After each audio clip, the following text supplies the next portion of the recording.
Hello guys, आपण आज बाळासाठी एक रेसिपी बनवतोय. 6 ते 1 वर्षाच्या बाळासाठी रवा आणि कद्दू घालून. पहिले आपण थोडंसं तूप घालून घेऊ.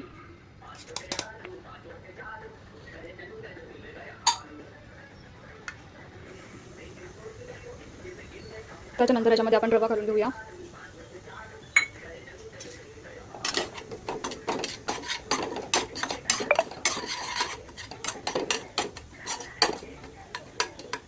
त्याला 1 मिनिट परतून घ्यायचं स्लो गॅसवर. याच्यामध्ये आपण आता पाणी घालून घेऊया थोडंसं.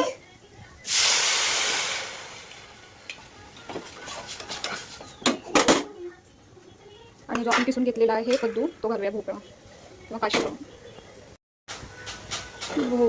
किंवा कद्दू काशीफळ घालून झालं की त्याच्यानंतर आपण टाकतो याच्यामध्ये ड्रायफ्रूटचं पेस्ट,